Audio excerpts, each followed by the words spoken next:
do then.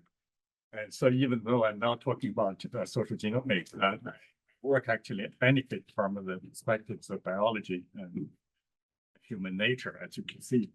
And so I have a co-author, and the student was visiting, doing a dissertation on fertility decline. So I was reading some literature.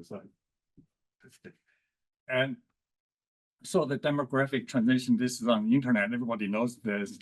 And it's very high and low, but interesting, you can see that there's so many versions, but here you can see the purple line is the fertility. So it goes down here, not really, keeping this at the same level. And so just to review what the Malthus was saying. And in 1798, he published work. It's basically saying that the biggest driving force for fertility is passion, That's what he said. It's always there. Forever it would be there. But the food and the other thing not there. So it's actually indirect information. But Robert Lee was saying that basically before 1800 and the world population not fertility rate, and it's kept at the irregular oscillation. So basically ups and downs. And so in 1970s, there was published by Earlish population bomb. People really worried because if you look at the China and Indians population here, Africa, and every 20 years, the population would double. That would really, the population size would go through the roof in, 30, 40 years. But very quickly, I'm going this very fast because lots of people know this. And you can see the total fertility rate, this is India, this China goes from 6 to about 1.6 to 2.5. And so in the 1990s, I was a student. And so everybody thought that fertility would go to 2.1, would stay there forever. So the fertility study became not very attractive anymore because it's not very interesting. And so that's academic fertility is a boring subject, right? No, it has not attracted lots of people. But then if you look at what happened, and in Europe, you can see this is the 2.0 here. Most of the fertility actually entered below the replacement level in 1980s, 1990. And this is the US. You can see the US is the most stubborn fertility. You can see that the US here and goes up, but recently also the US fertility, total fertility came down. And China and South Korea, you can see South Korea. In Seoul, the total fertility rate is about 0.5, right? And China is about 0.6, 0.5. And also the Chinese government tried to, provide incentive for the fertility. Nobody was really want to have children. And why the serious fertility declines, right? And, and demography has been famous for lack of a general sweeping theory, right, for demographic analysis. And so, there has been repeatedly quoted for this, that one of the Hirschman, in his review in 1994, called for developing common theoretical frame that will accommodate diversity of historical paths from right to low fertility. So he's only one of them. Repeatedly, there's people, senior scholars made this sort of a call. So, the cliche would be, the theory would be able to help us understand the current low fertility and predict future fertility. But this is one example that why theory might be important. And in 2009, there's a very famous article published in Nature by a group of Europeans. You can see this figure. So they're saying that with development, economic, social development, and the fertility would go up, came back to a replacement level. There was so much publication in that period to support this. Lots of people became interested in this, but it turns out to be really short-lived. And so that illustrates that if you don't have a theory, this obviously is driven by that empirical graph. This is really primarily driven by the squad, the paper published, not much theory, because the more developed countries, North European countries, Scandinavian countries tend to have a little bit back, sort of surge in fertility. So they came up with this theory. So that illustrates why a general sweeping theory would be very important. Okay.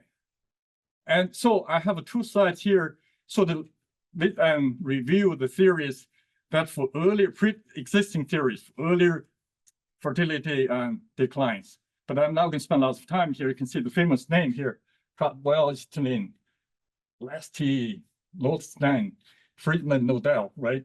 I'm coming back to this to contrast my work with theirs.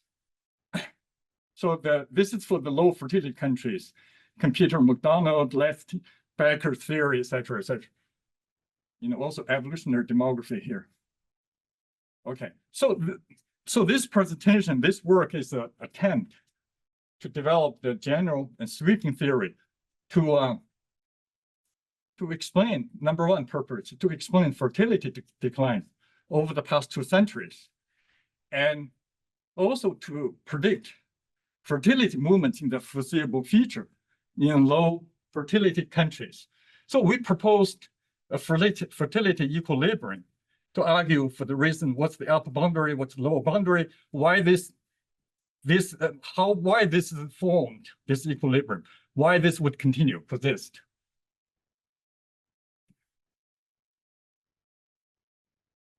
Oh, so we need to think about what are the pronatalistic and antinatalistic forces for fertility.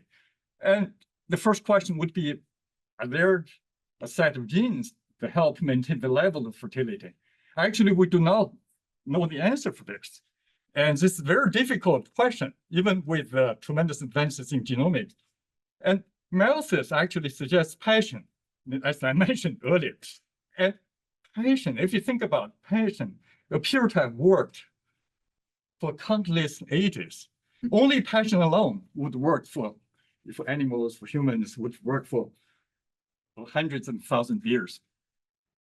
Malthus could not have predicted the link between passion and reproduction would be largely severed by modern contraception and abortion. So we propose the single most fundamental antinatalistic force is the broad gender equality, the march towards gender equality. Given the large drops of fertility over the past 2 centuries, antinatalistic forces have to be in command. That has to be the primary force over the past 200 years. And so the gender equality is broadly defined as something like women and men are entitled, they feel entitled to what life could offer. And also the desire for gender equality is inherent. It's partially genetic. And the desire for what life could offer is highly similar, I would argue, between men and women, in spite of difference in reproductivity. The pursuit of, this is really the pursuit of basic happiness. And like this has been discussed by lots of classic philosophers since ancient time. And it's one, if you look at Darwin's theory, it's one of the basic assumptions of Darwin's evolutionary theory. Without this assumption, Darwin's theory would not work. And so from an individual's perspective, reproduction, from the species point of view, you have to have procreation. You have to have a reproduction. But from individual don't care about the species survival. So individual's perspective, reproduction is not indispensable. And it's secondary compared with the basic daily challenge of life. And so the tension between the desire for basic happiness and life of relentless childbearing, caring, and domesticity, and that's forever tension before the modern time. And the tension also is intensified by the fact that women is the center of reproduction, but biologically, it's this. They actually do this reproduction, but their control for, the irony is that their control for reproduction was largely absent historically. Their input for reproduction is minimal. And so if you review some of the classic feminist writings, this is one of them. And in the second sex, Du Bois in 1914 wrote that women repeated childbirth and child caring, domestic labor, day to day. I don't have to say too much about this. And but if you look at the English law of 18th century, it says, and by marriage, the wife and husband were one person in law. The wife lost all the legal rights for her. And even today, so again, this is universal and considered normal. Even today in China, in rural areas, a divorced woman cannot be the head of household. She has no place to go, right? That's, historically, that's very common. And so this is also a quotation from Du Bois. And why that was the case? Because of the physical difference, the difference in the physical strength, essentially. I'm going to, say too much about this, because men are stronger. And so they have the dominant positions, historically. Okay. But modernity, modern life, modern time have really changed everything. We believe that's the ultimate driver for broad gender equality. And of course, we have to have lots of caution here, in spite of many extremely unspeakable ugliness of modernity. And we don't have time to speak. But there's still one of the most important principles. But one of the most important principles of modernity is the equality for everybody. And so if you think about this, is not really a new idea here. But if a few hundred years ago, and if you look at the literature, individuals, including men and women, are considered natural and unequal. They're just like animals. They just think they're not equal by nature, and they should be treated that way. And so the idea is equality. If you review the literature, what's first appeared in the literature, the writings of Stoics. That's about 2,000 years ago, the Greek philosophy, and the Hobbes and Locke and Rousseau.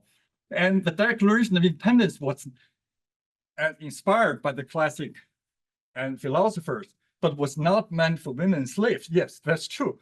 But at least it was a promise that to be filled and in the future generation. So that's significant, very significant. And so this principle, modernity has kept this principle alive and keeps reminding women that their life objectives are just worth as much as the life objectives men. That's the fundamental reason why the fertility has declined. And the key causal mechanism between gender equality and fertility is knowledge and reproductive autonomy. And knowledge is the information exposure to life, and that alternative life is possible, where you could have a fewer children. And for much of the historical period, this was not even, this is an alien idea, right? It's not something women could decide. Reproductive autonomy is freedom to decide on matters related to fertility. And I don't have time to discuss, but both concepts actually subtle. Even in the US, in many subpopulations, women may not have the total and knowledge. Their life experience very limited, very restricted, and they don't have the literature also on women in the US who don't have a reproductive autonomy. And but this is very important. And we argue that the broad gender equality really works through knowledge and reproductive autonomy to influence fertility eventually. And so in the model, almost all the influence on fertility have to go through the woman. Have to go for a force, right? Eventually, you can think up something that does not go through the woman, but that has to be very, very rare, right? And so by virtue of reproductive capacity, the woman and the man have a disparate cost analysis generally, right? So this is the model is the rational model, and individuals have to carry out the cost-benefit analysis for fertility, but not only in financial terms. But much of the fertility is not really cost, and fertility is not really financial. This is where economists, I think, they're working on. And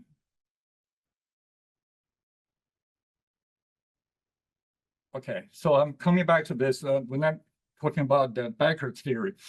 For most women, and once they have the knowledge of reproductive autonomy, once they have the life experience, they conduct the cost-benefit analysis. The result is clear. The result is clear. If we want to promote gender equality, one life could offer to you, and you have to keep the fertility to a minimum, right? Whatever the minimum is. Okay. So this is the sort of figure 1A, and this is this describe the societal influences. Here's the number of children here. The woman, you can see, holds the path. That's the only path you can go. So you can only go through the women to have fertility, right here. And her partner here, this is modernity, the modern influences. So this is the earlier course of demographic transition and the earlier demographers, the proposed theory here. And so this is the more recent ones for low fertility environment. But you can see that and they're the foundation of this theory. Their work is part of the general theory. But this is not the only thing here. We argue that if you look at fertility changes over the past 200 years, it's a huge bio-interaction. The reproductive capacity of women have not changed, still the same, but their fertility have dropped several folds. It has to be because the social organizations, the society had made the changes. This is the classic definitions of biosocial interaction. So the bio influence depends on the social organization, right? And so we look at four biological influence of fertility. So sexual passion, that's Malthus was talking about.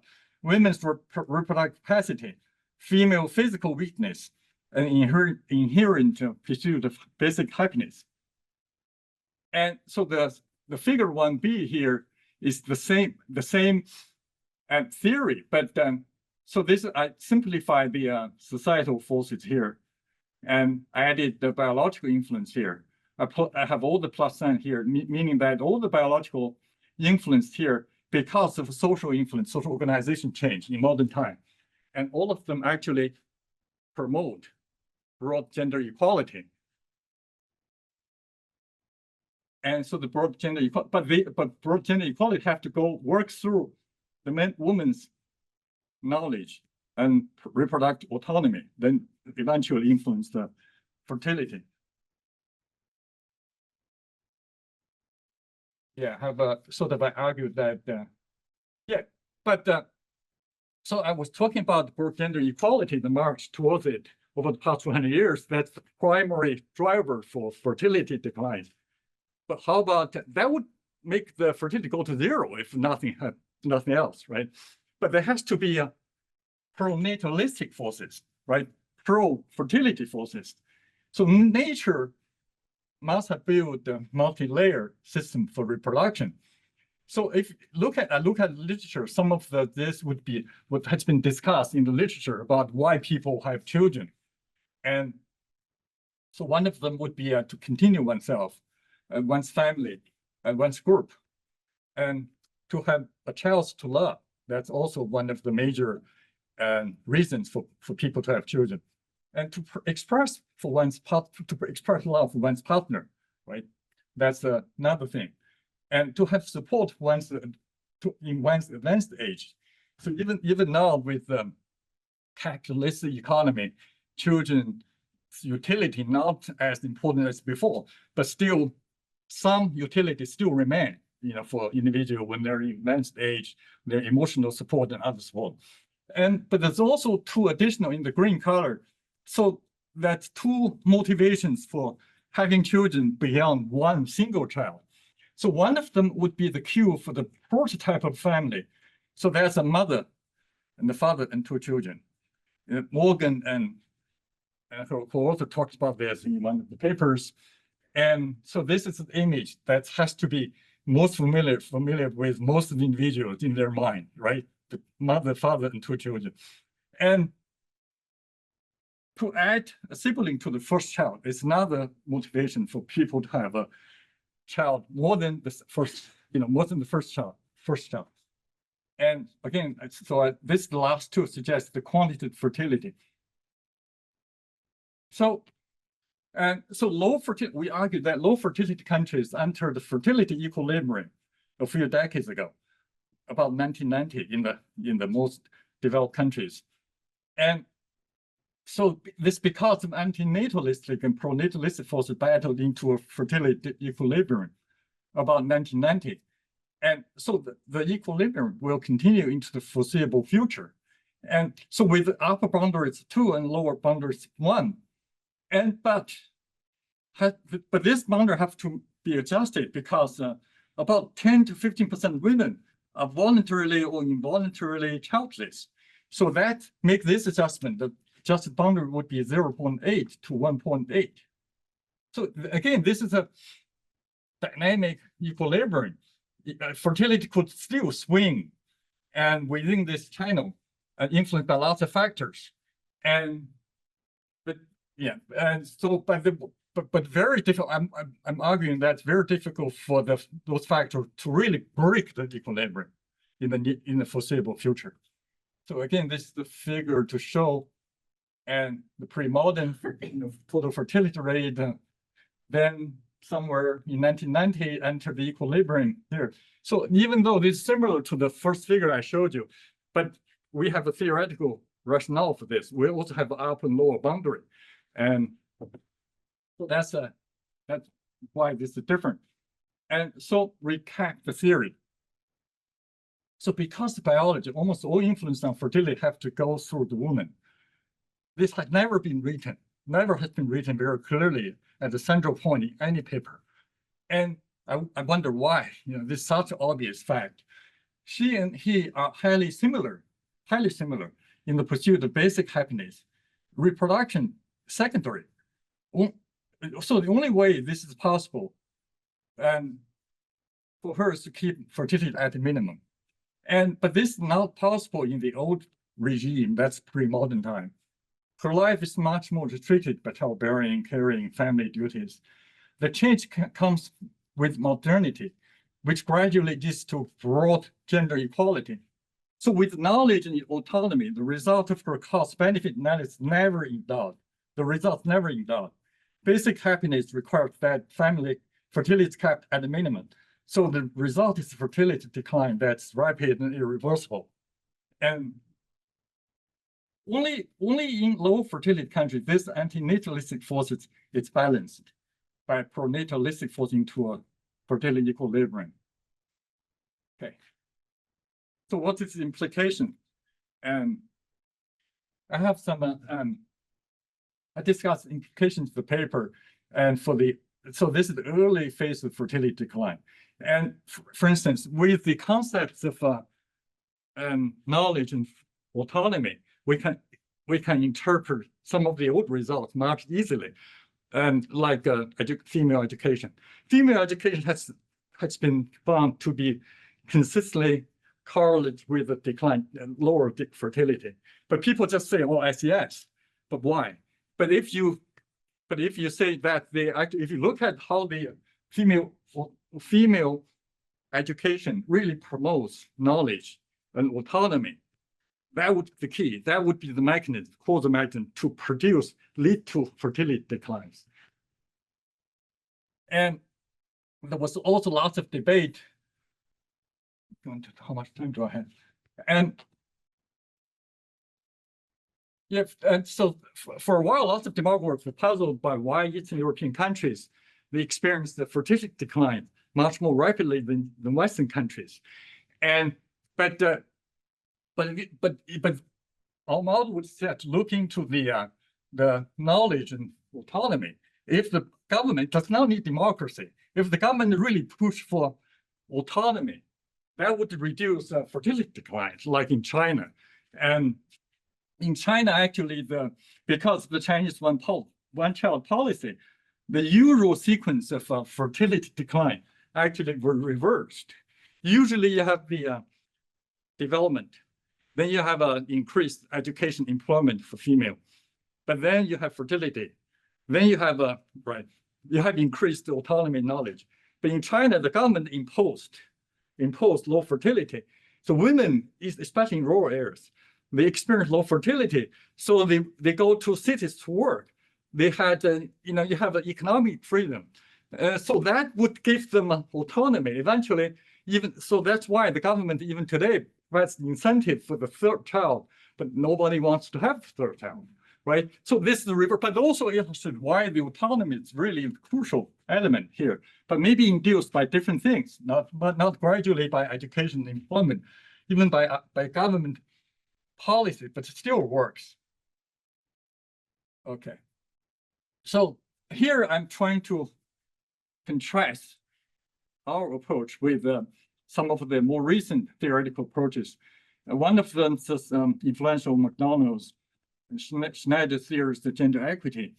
And so basically they're saying that several decades of progress has made lots of progress in gender equality in education and employment, but not in the household, So, and if you improve gender equality within the household, and fertility would rise. And so the difference, and I do not have lots of time to discuss the difference, but just briefly, our work seeks a larger, more fundamental explanation for fertility decline than gender equality within the household. And actually, and the empirical results that for the why gender equity within the household would raise fertility, actually the results in the mix, not much empirical support for this. And okay, so Becker theory, and Becker, Welsh, in his 1960 book revised in 1990, and here's the sentence describes the theory, fertility theory. Children are normal commodity, and the quantity of children is function of income. Okay, just like refrigerator in the car, right? Sociology would laugh at this. And a couple is an economic unit. And lots of economists say this, trying to maximize the unit, trying to maximize their interest, with women specialized in childbearing and carrying because of the biological capacity. So because of biological differences, the women specialize. This is really good for the family. And so the contemporary fertility decline is really because the quantity is less important than quality. And the value of women's time, again, economic reason, women's time is coming up, most expensive. Their time is more expensive. And so we would think that women and men have separate costs and cost and benefit analysis. They have different course of life. They have different consequences of children for them. So much of the cost of childbearing and caring is personal, not financial. This is really true for any parent. They have children, they raise children, they understand. And it's not only money, right? And another thing that this is from the general theory. From individual point of view, reproduction occupies a much lower position than basic personal happiness for lots of people, not for everybody. There's variations for this. In the paper I discussed, there's also literature, but not for everybody. And so that's why, for the empirical studies, economists very competent. They did lots of very super empirical analysis. They used the lottery data, used the embarrassment data. Eventually they showed that and even the lottery win over $1 million could hardly move fertility. But that's not difficult to understand, right? Because it's not only money, it's not really a commodity. Also that the economists found that the men and women have differential shock, suddenly have an income increase for men and women. When women have more income than men, and the fertility would be reduced. Men have more income than women, the fertility would increase. So there are interpretations that women's values time is more expensive, but I would think it's not really time. But women, when they have more income, they have more reproductive autonomy. They have more decisions. That would be good for them to have fewer children, right? And so that's the very briefly Becker's fertility theory. Another very famous theory is the second demographic transition. Leslie is Belgian demographer. And so basically he's saying that today's, in the modern era, women want and emphasize cultural values, and they're post-material, and they don't want basic physical needs. They want self-actualization, express work, educational levels. And I agree that the higher order desire is part of the story, but the basic material needs is still the fundamental reason. To have more children, the first and foremost, it's a lot of work. It's also a lot of work. They every day for years and years, and yeah. So that's the major. Also, in Leslie's theory, the women still not in the very important position. They still think, that do not separate women and men. Okay, so this is I reviewed some of the empirical studies that mostly by economists using the to study income effect on fertility. This experiment in Finland, and there's also lottery studies, and generally, and they're not very effective. And so you can see that in the Finnish experiment for the relative low income individuals, in the experiment, yearly income increased by 25%, but still the individual who received the men, I think that doesn't change the fertility very much at all. Okay. Like the lottery. And yeah, so this is also true in Singapore. In Singapore, the government is very generous.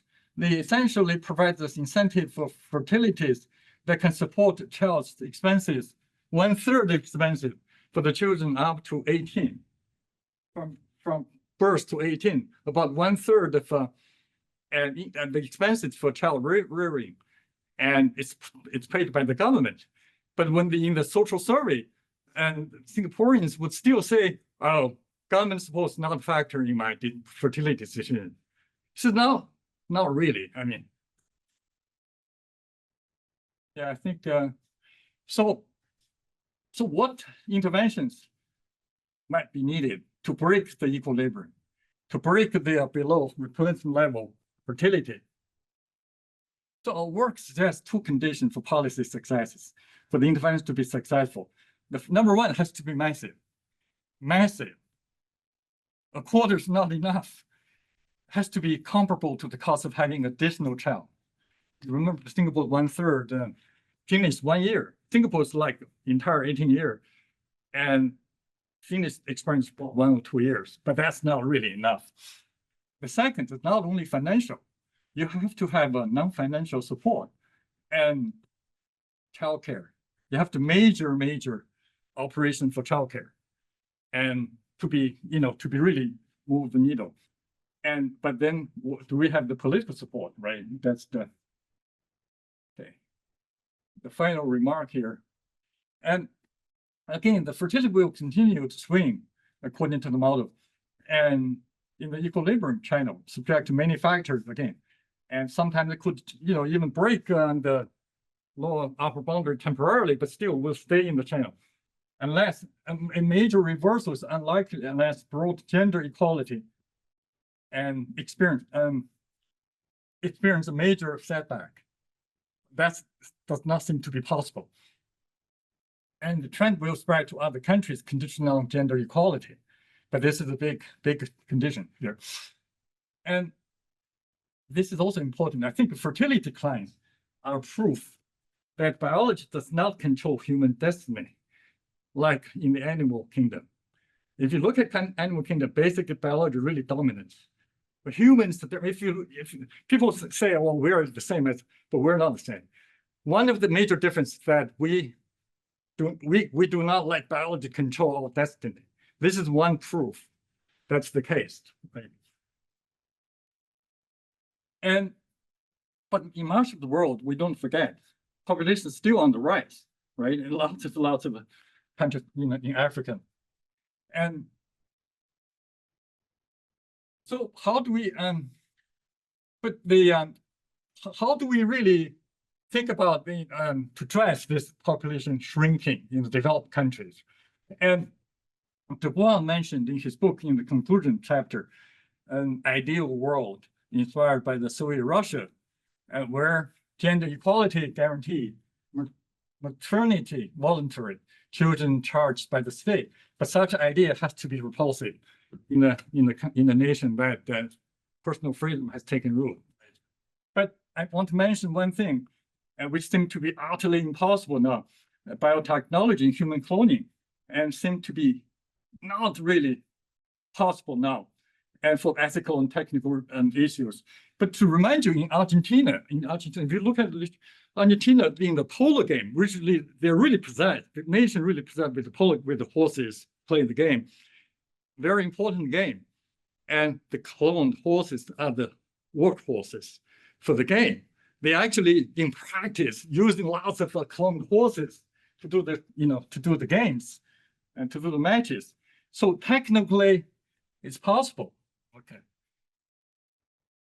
And finally, under the assumptions of the TFR of 1.5, the world population will shrink to about 4 billion in 2150. But that's 125 years ahead of us. About 125 years ago, in about 1900, the world population was about 1.5 billion. So even under TFR of 1.5, the world population still decreased at much slower rate than the increase over the past 125 years. So there's still plenty of time to figure out the strategies to deal with the population shrinking. Yeah, that's it. Thank you.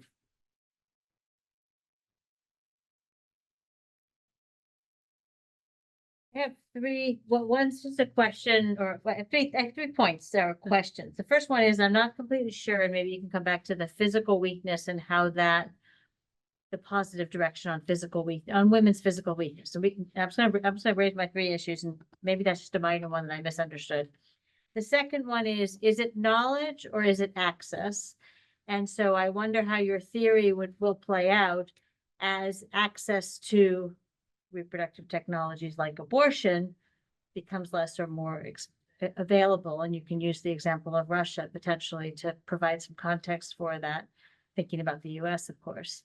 And my third one is at the end, when you're saying that we need to break this trend, right? To me, that just took away the whole reproductive autonomy that you talked about along the way. So are we really, are we trying to this sort of, are we going to break and stop the population from shrinking?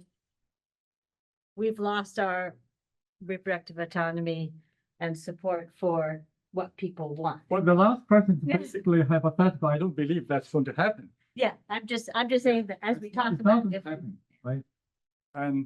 But the only, I think I did mention this in the I don't know, this really hypothetical case when the biotechnology, human cloning really happens, that would change the dominant positions women in reproduction. But that seemed to be utterly impossible. But well, just put it on the table. And for the second question, you said knowledge access. Of course, knowledge access is very important. I don't have time. I try to publish a paper, and demography had 8,000 words limit. You have to shrink and really. Yeah, I think I agree. We could write a paper on knowledge and autonomy. I think that's very subtle, very important.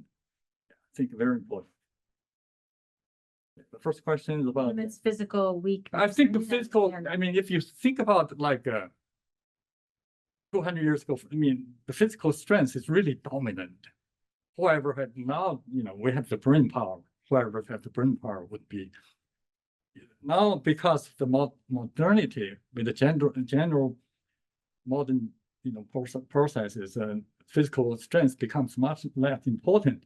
This has to be promoting gender equality. I don't know, we have better nutrition. I mean, I don't know if I'm like, Yeah. that, yeah. Actually, nutrition, but still, yeah. But Anyway, that's fine. yeah. We reproduce better because we have better nutrition. Oh, I like the way you began the talk with Paul Ehrlich's population bomb, because that harkens back. It wasn't that long ago. We were so convinced that the high fertility, like which peaked in 1968, was just going to continue. And I mean, he really like strikes a note of fear, that we can't. It's going to keep on going. And he literally talks about India, like he takes a like lifeboat analogy. Like there's some countries that are going to be able to do this, and some countries that can't, and we can't save them. We just have to let them go. He was talking about permitting starvation in developing countries with high fertility rates, and literally at the end of the book goes to these like science fiction scenarios where overpopulation caused like a nuclear war and like the death of everybody. Like so, it's like a doomsday book. The irony, of course, is like so number one, that fear created for an authoritarian country like China, there was a top-down like attempted solution. The irony, of course, is like this voluntary approach, which is people making their own demographic decisions, actually worked, you could say. Like, in other words, the fear turned out to be a misinterpretation of what was going to happen, where nobody could predict it. Could the same thing, like, in other words, we were wrong back then. Ehrlich was definitely wrong. And we didn't need a top-down authoritarian approach to solve it. Could the same thing be happening and just be misinterpreted right now? Like maybe the fear approach is the wrong way to take it. I think maybe like Japan is an interesting case because they've been below replacement fertility for so long. It's like a slow-moving crisis. They are going to experience like dramatic declines in population because they got the negative momentum already built in. And so we'll sort of see how does a society, like an advanced wealthy society, deal with impending population decline? That's going to happen far before, like we approach those questions in the US. Nothing they've done appears to have moved the needle at all. Yeah, the population bomb, the book influenced lots of people. I think it's more senior colleagues must have been influenced by the book. Great prediction is really difficult. I really agree. Prediction, I'm bold enough to try to predict, but that could be wrong. Yeah. So I just want to say that when I took mathematical demography, one of our questions was, if the population of the world continues to increase at the present rate, which was 2% at the time, how many years will it be before the Earth is a human flesh ball expanding at the speed of light? That's the population. Yeah, that's lots of fun. Dominant for a while. Dominant thing for lots of demographers. Thank you very much for the talk. I'm not very familiar with literature on fertility, so sorry if this question is basic, but does previous work on like kind of women's reproductive choices like ask them like why they make the decisions that they do, and how does that fit in with this larger theory? And I review some of the literature. I think it's very important. I mean, but oftentimes women, I'm not expert on African relations, but I visit Africa. I talk to people. It seems to be a lot of women who have, they try to marry to wealthy people. They have lots of children, but for economic reasons. And economic reasons very important. So they don't have the reproductive autonomy. I mean, oftentimes, even in the US, I think in some areas, some population may not have even the right knowledge. I mean, the alternative like exposure may not be. They don't quite understand maybe a life with fewer children, how would that look like? So this is very important, very complicated, I think. There's also the interesting interaction between the climate activists and the population activists. There is a certain sort of implied implication that if you talk about any kind of reproductive autonomy, you are being implicitly racist because you are encouraging those people to not have any more babies, where we people can have more babies because we're better. And I have raising these issues with the climate people it's very sensitive. Yeah, I can see, It increases another kind of passion. But if you look into their lives in the high fertility countries, the women's lives, you study them, you Exactly. understand. Yeah. Exactly. But somehow we would rather help elephants breed than help women not have too many children. The Chinese women, when the one-child policy started, the rural areas, lots of them did not have they did not illiterate. They did not know anything about education, women. But then work in the big cities, they make money, they restrict their fertility immediately. Nobody can make them. They have more right in the family even. They have more money than the husband. But some places, reproductive autonomy is scary as hell for some people. So thank you. I love hearing a theory talk in demography. I think we do not have these often enough. So to kind of get back to this point, and one of the points you brought up early on was that, only in the last, 50, 60 years have we really seen this uncoupling between passion and fertility. So, we've seen the introduction of contraception and abortion and all of that. But we also know that women have been monitoring their fertility forever via natural ways, because otherwise total fertility would have been much higher than 9, right? So we know that women do in fact have had historically at least some autonomy and some ways of regulating the number of children they had. So how does could your theory still account for the fact that this idea of decoupling passion from reproduction is not actually a novel idea? It's been around for a long time. But it's true in European studies, lots of European countries, sort of folk contraceptions, but lots of demographers earlier discussed the extended families and lots of demographers. So basically, the extended family, the male older people are the dominant figures. The women don't have anything to say. That's the only way. Still not having 20 children. But the limiting. I mean, even the husband knows maybe not 12, not like Amish people to have the maximum. But the modern contraception make it much more easier. Of course, not only thing, but the modernization is really, we can say modernize again. I said it have lots of ugly aspects, but really change everything. Otherwise, the women would be still doing the same thing, as they did ages ago.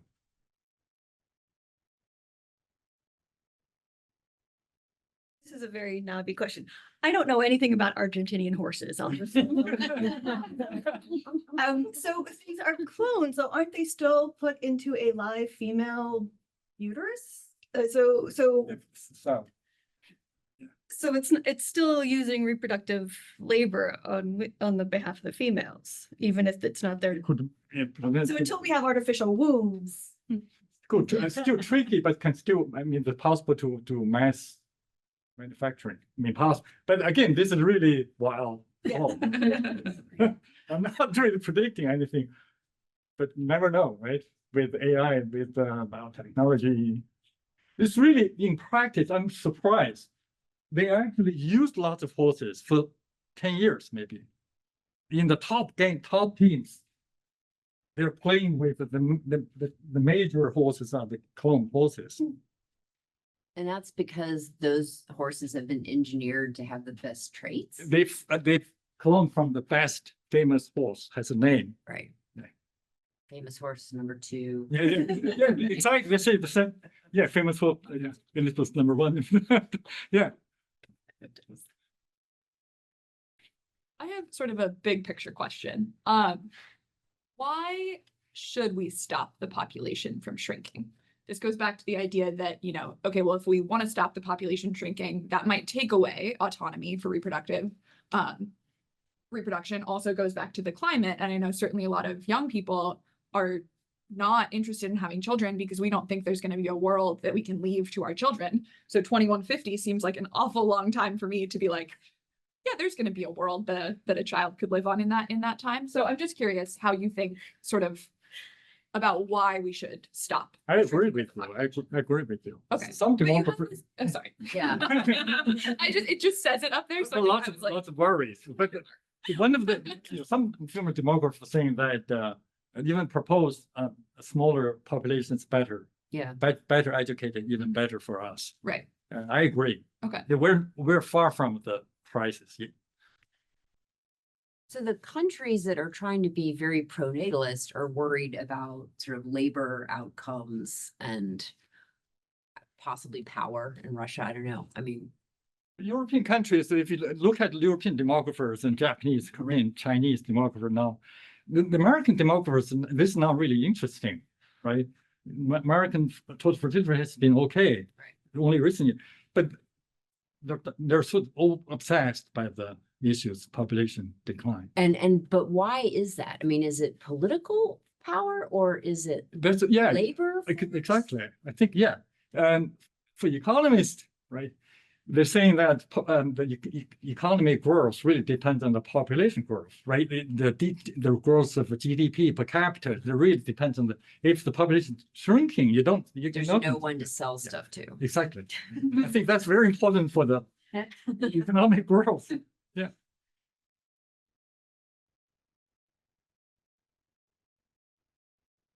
Just, we were talking about the mechanisms in terms of public policy that would induce fertility increases. It might be useful just to brainstorm on that a little bit, because the idea is like all of the policies that have been tried so far haven't pushed the needle very much, but they've been, even a 25% increase in income is fairly minor. And I know in France, they pay like a subsidized, quite, it's not insignificant, maybe $300 per child. But like, what would the level, if we were talking about, like, if a country, a wealthy country such as the US, decided to adopt public policy that would, because there's plenty of heterogeneity in terms of people's fertility preferences, at least stated, that would enable people to reach those preferences. But Like, what kind of public policy changes would be sufficient? Like, what if that was free daycare, an extra $1,000 a month per child, plus free college education if you had 3 children or more? Would that magnitude be? I think you have to be, and the financial support have to be comparable to the relatively comparable to the cost having additional child. But that's not enough for the child caring. That's very difficult. I mean, any parents know that with child caring, you just give it to other people. I mean, it's not that easy. You have to, how about evenings and weekends, right? I'm not very hopeful, actually. I mean, if you think about the child caring, it's huge work. Well, government cannot, I mean, unless government can really do this massively, but that, again, the personal freedom, and I don't know. I'm not very, pessimistic about you can resolve this by government policies. So I was thinking earlier about it, about sort of LGBTQ sort of fertility and, sort of because they've often, earlier in the years, they were the childless, and I'm thinking about some of these countries. My guess is, and I don't know them at all, and I don't know anything about LGBTQ policy really, but I'm curious to know whether in Korea and Japan and some of these European countries, if having births or getting pregnant and having births among some of the LGBTQ populations is legal, allowed, encouraged as well. And I mean, I'm sort of thinking about policies, what would help? Maybe they need to change some of those policies, and that might help to raise some of the fertility in some of these countries. But all of these developed countries quite liberal, very liberal, even more liberal. Japan, Korea, Taiwan, they're liberal. They have really, so they have supportive policy. they have a very. Okay. Okay. uh, I don't know about the Still, policy. the fertility, Taiwan's fertility is very low. Yeah. Very low. But this, So I was really interested in your story about China, where, you have the one-child policy and all of a sudden women become liberated. And I thought that was an interesting take. Now, it can go the other way, right? We are looking at a political split in our country right now, where one side is accusing the other of being a bunch of childless cat ladies, childless being the operative word there. And that there is this thing. And then we see a country like Afghanistan, which is going backwards. and sort of reimposing severe gender inequality.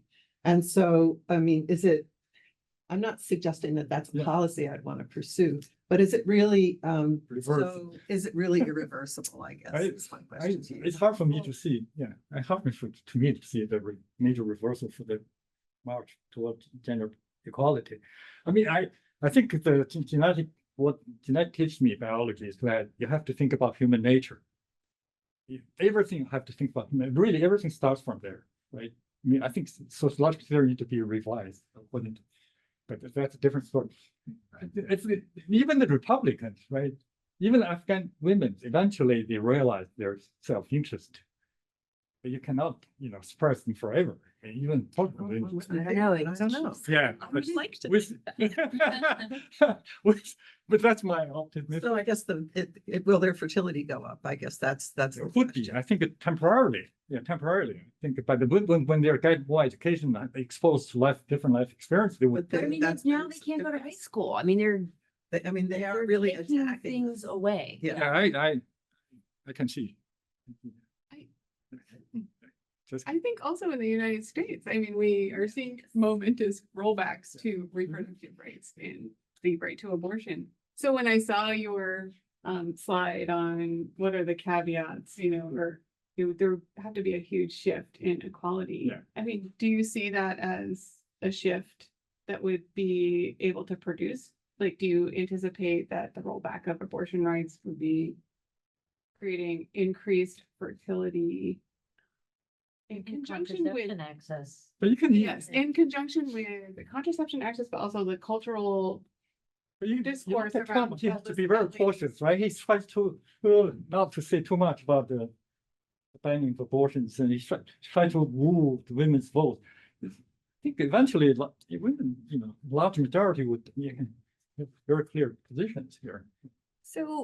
But we have places like Missouri and Kansas and a couple of other states that are Carolina. literally suing about mifepristone access because they are having too few teen births. And so their standing is the population is shrinking in those states. I mean, so this is a rollback of gender, right? So if there's I guess my question comment is that pronatalism as a force in the United States is in many ways about rolling back gender equality, which is feels like hopefully that it's pushing a boulder back uphill, but in the short term does feel like it is a very real threat. Yeah, I agree. Yeah. The US is different. I mean, European countries, East Asia tend to be going the other way. I think. But they don't allow some of the fertility treatments to single women. So it's still very much about a certain type of behavior. Right. I mean, this is a broad stroke about lots of details that need to be worked out. I agree. I was just interested in thinking about the recursivity, recursiveness of this link between gender equality and fertility. And as equality increases, fertility goes down, but we also see as fertility increases, inequality increases. So does your framework have, a heuristic or a way for us to think about the interrelatedness of these two things? I think the historical movement is really towards gender equality. It's really spring from human nature. Individual want equality. Humans are different from, I think, I visit the safari, I look at animals. The animal were not fighting as much as humans. I think one of the reasons humans different. One of the human can anticipate, simulate. So if I simulate, for the water hole, if a several villages really try to use the one water hole, they would find, unless they're organized. Animal don't find. I think they simulate.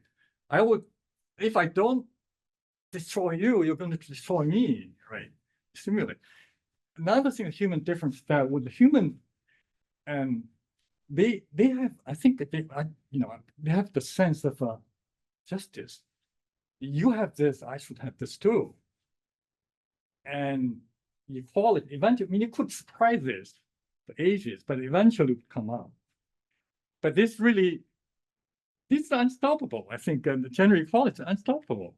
I mean, generally, there could be setbacks here and there. I mean, I think we're in a setback. Yeah. currently. And I feels like one. point, I think, I mean, I guess I am not sure in the face of significant inequality in our country, I mean, not just in the United States, but in other countries, inequality with socioeconomic status, with respect to race, with respect to gender, I am not sure the idea that we are inherently like peace seeking or conflict avoidant is But if you look at Republican women and the well-educated, what's their fertility?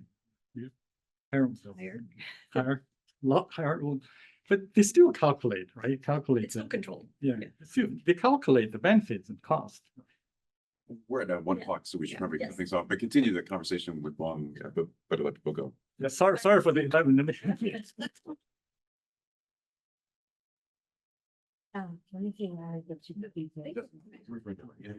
Like that. Gender is- yeah, I mean, I think just the idea is the space is to be. I'm just writing down a piece of paper. Like even if gender is- Yeah, you'll need to do that. One thing I was gonna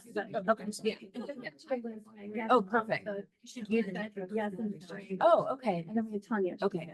Right, right. I was gonna say, one thing that we used to do at Duke every spring was like a job market recap. To the people who were Oh, on the yeah, job that's a market. good idea. So I know like. Yeah. that's- Well, that's- Yeah, I was just interested. Yeah. But, Yeah, that's a great idea. Maybe. especially for the students who are like gonna be going on the market that fall. Yeah. It can be really helpful to just hear, No, like, that's- these are the resources.